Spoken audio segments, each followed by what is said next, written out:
Hello everybody, it is Believing Bruce, the body language guy, the channel where we help you get inside of your own head so you can think, feel and act that little bit better. So this channel is making progress. It seems like a lot of people globally are interested in body language, psychology, performance, mental health, well-being. We've had over 2 million views on this channel alone. Unprecedented for 6 months we've only been going. So fantastic, thank you very much for the love. And if you like what I do, if you're interested in body language, psychology, mental health, all the other stuff that I've just mentioned, subscribe below, click the notification, give me a thumbs up, but also leave your comments below because I love answering questions and having a bit of banter. It's what makes it all fun. And I've mentioned that we've went global. We've got huge UK YouTube stars giving Believing Bruce the love. As you can see here, the question was asked to Joe Weller. 6 million subscribers on YouTube. They said, Joe, who's the best body language expert? Believing Bruce. That's right, brother. They asked True Geordie, the host of the most popular podcast in the UK. Who would you go for your body language analysis to, True Geordie, for your live stream? Believing Bruce. But all of this allows me to grow my audience so I can help spread the word of my passion, which is mental health and well-being. If each and every single one of us can have the tools and awareness to be the best versions of ourselves, then the world is going to be a better place. Got asked by Newcastle United FC to deliver a male mental health awareness on International Men's Day. And here you can see me on ITV News spreading the word about mental health. So it's the new series of Love Island 2020. I would love to say that I'm forced to watch it. That my wife just says, Bruce, sit in front of the TV and do not move.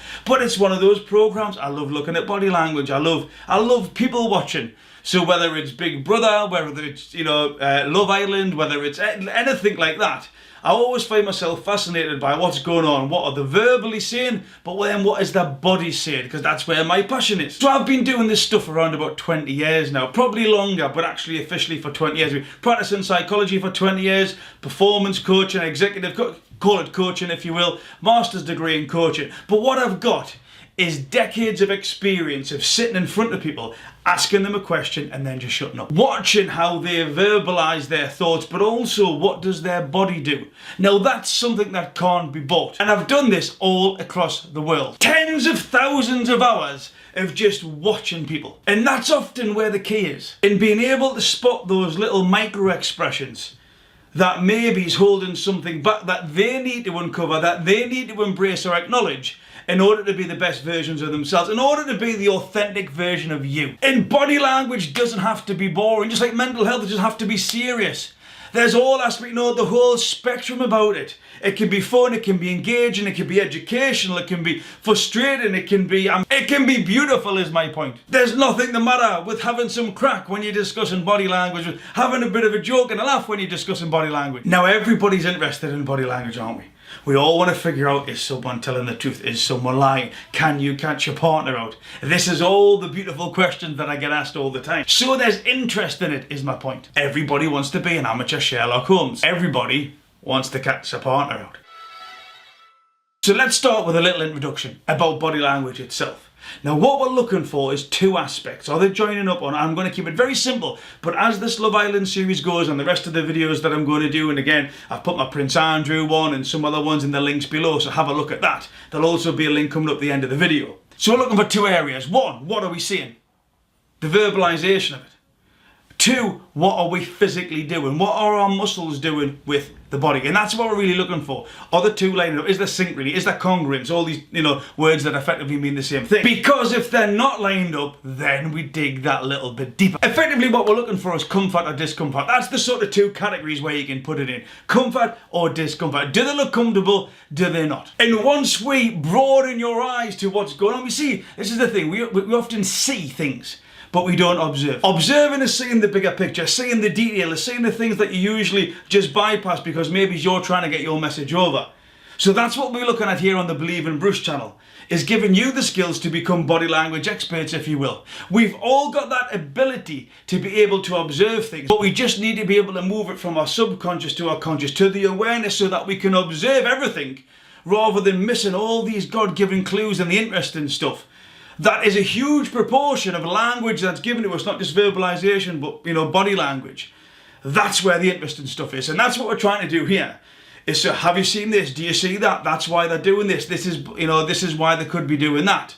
All of these little things that over this period of the next few weeks, you will all, if you stay tuned, become body language experts. Nobody can ever lie to you again. So the first area we're looking at is the limbic system. Alright, part of the brain, without getting too technical just at the moment, that controls these automatic bodily reactions, if you will. The hypothalamus, the thalamus, the amygdala, the hippocampus. Stuff that actually, when we are asked a question, our body reacts. You'll notice things where people rub their neck. They might itch themselves. They might start rubbing their nose. The old Pinocchio trick. All of these are an automatic reaction, almost autonomous reaction, if you will, to some data, internal or external stimuli that's being presented or thought about at that particular time.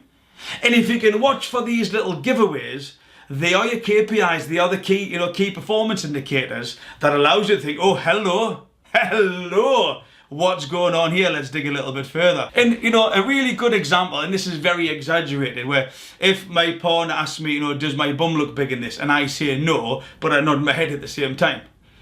My verbalization isn't lining up with my limbic system response. But to be fair, that's a dreaded question, because it doesn't matter how well you answer it, you never answer it well enough. So again, it's that comfort, it's that discomfort, it's that congruence, it's that synchrony.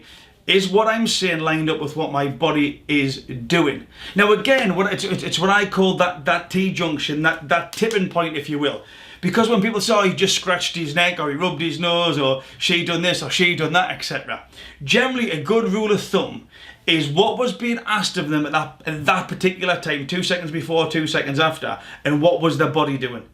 Now, they could be answering a question and doing something.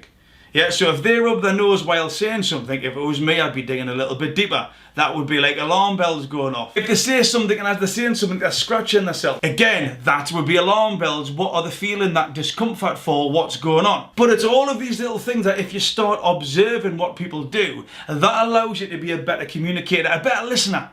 And we could all develop the skills, and the world would benefit from us all being better listeners. And as this series goes on, I'll be explaining, why do we feel fear? Why do we feel anxiety? How does it present itself? But also, very simple psychological tools and awareness that you could actually use on yourself or your friends in order for you to help control your thoughts and feelings. Thoughts, feelings, actions. We say the actions, but they're often generated from thoughts and feelings. Put those two together, then we get what we can see. If you're more in control of your thoughts and feelings, you're more likely to be, hopefully to be, a better version of yourself. More calm, more logical.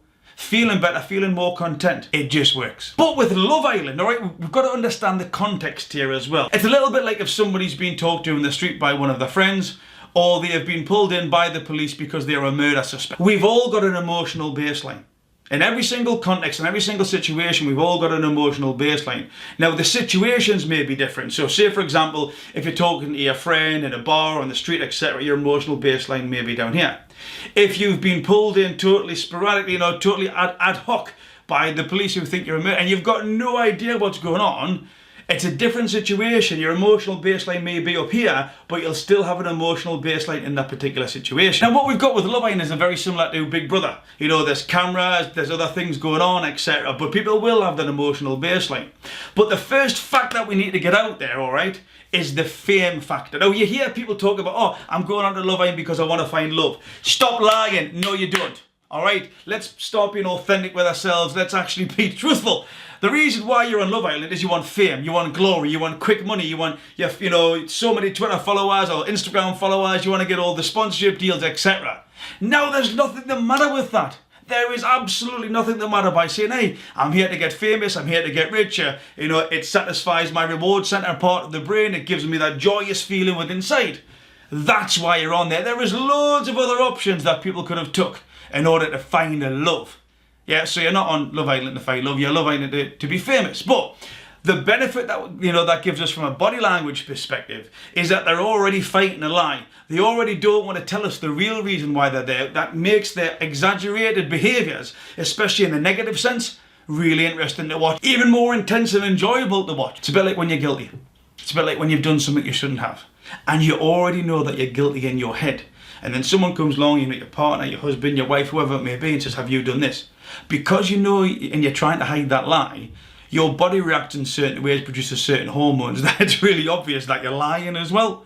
So it's a bit like love. And when people say, I'm just here to find love, Well, they're not here to find love, they're here to be famous. But what that does is that elevates certain behavioural patterns that makes it really enjoyable for us to watch, especially when they're trying to hide their true feelings and why they're really there. Now, this can be obviously partnering up, this can be trying to maybe take another partner away from one of their friends, but because of their "I'm just here for love and it's not, that's a lie," that gives us some very interesting body language patterns to observe, body language clusters if you will, because their fight or flight senses are already heightened because it's a self-preservation environment. And another thing that we've got to look at is that it's a small pool to select from. Yeah, I'm here to find the partner of my life, and I'm going, yeah, probably not. All right, yeah, probably not. Let's just put the cards on the table. You're forced into an unusual, uncommon environment by which you've only got a small percentage of people to choose from. Hell, you could go to the local fish and chip shop and there'll probably be more people to choose from than you're going to get on Love Island. So, as well as the people wanting to be there for fame, they're also trying to select from a small pool, but they've got to do that in order to self-preserve their dream. In order to, achieve that fame status and the quick money, the easy money, and become whatever it is they want to be, they've got to start ducking and diving and playing the game, etc. Because that's why they're on the program. Now, they actually might get on the program and say, "Do you know what? I thought I could play the game, I could do this, etc., but it's not for me." But all of them have joined Love Island to be famous. All of them need to self-preserve, and all of them are picking from a smaller pool than any person would usually commonly find. You walk into a pub, there's going to be more people than there is in this villa on Love Island. So just very quickly then, again, we're going to do body language. As the series progresses, I'll start explaining why the brain is working in certain ways, why the hormones that are being produced is affecting the body, why we feel anxiety, threats, etc. when we're doing nothing wrong or when we're guilty. Fantastic when somebody cheats on the partner. We'll also be looking at the context, because context is key. What was going on at that particular time, in what environment, who with, and then basing that all against the body language that's going on. Yeah, the body language, the verbal versus the non-verbal. And you'll have felt this before, if you've ever done anything wrong and somebody comes in and says, "Who's this?" or "Who you've been messaging?" etc. Your body goes into shutdown. If they've got your phone in the hand, they say, "Who's this you've been messaging?" Especially if you're lying in the bath all relaxed and the door flies off and "What have you been doing?" You panic. Especially if you know that you've done wrong, because your amygdala fires, that fight or flight takes over, different parts of the limbic system are part of it. But effectively you freeze and you haven't got that space to come up with the lie. But then when people go away, you calm down, the threat's no longer there, that prefrontal cortex takes over, that logical part of the brain starts to come up with what we commonly know as the lie. So this body language and the things that we give off, we do it every day. There's other people do it every day.